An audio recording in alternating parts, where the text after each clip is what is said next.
আমরা শিক্ষা সংস্কারের জন্য এখানে আসছি। ওনারা আমরা কয়েকদিন ধরে অনলাইনে দেখতেছি যে কারো হাতে বোর্ড পরীক্ষার খাতা যাচ্ছে। এটা কেন যাবে? একটা বোর্ড পরীক্ষার খাতা কেন যে কোনো একটা মানুষের কাছে, একটা 9-এর বাচ্চার কাছে, একটা ইন্টারের ফার্স্ট ইয়ারের বাচ্চার কাছে কেন যাবে? ওরা কেন আমাদের খাতা দেখবে? তারপরে আমাদের প্রশ্নে ভুল থাকে। আমরা যেই প্রশ্নটা নিয়ে 10-15 মিনিট ওয়েস্ট করতেছি একটা এমসিকিউ নিয়ে, পরে দেখা যায় ওইটা ভুল। কেন প্রশ্নে একটা বোর্ড পরীক্ষার, একটা এইচএসসি পরীক্ষার প্রশ্নে কেন ভুল থাকবে? ওনাদের শিক্ষা ব্যবস্থার আমরা মূলত চাচ্ছি যে সংস্কার হোক, এইসব প্রশ্নে ভুল, অন্যদের দিয়ে খাতা দেখানো এগুলা না হোক। আর কালকে মূলত আমরা আজকে যে জন্য এসেছি, কালকে যে এত বড় একটা ঘটনা ঘটলো, ওনারা কোনো কোনো হেলদোলে নাই দেখা যাচ্ছে।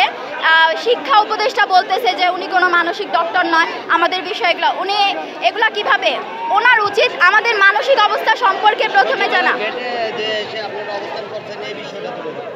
প্রথমে এর আগে আমরা শিক্ষা বোর্ডে গেছিলাম, তো ওইখানে তেমন কোনো আমরা গেটের ভিতরেও প্রবেশ করিনি। তারপর অন্যান্য কলেজে সবাই বলছে যে এখানে সবাই আসলে, তো আমাদের দাবি নিয়ে একবার এখানে সব কলেজ মিলিত হয়েছে। কিন্তু এখন যখন আমরা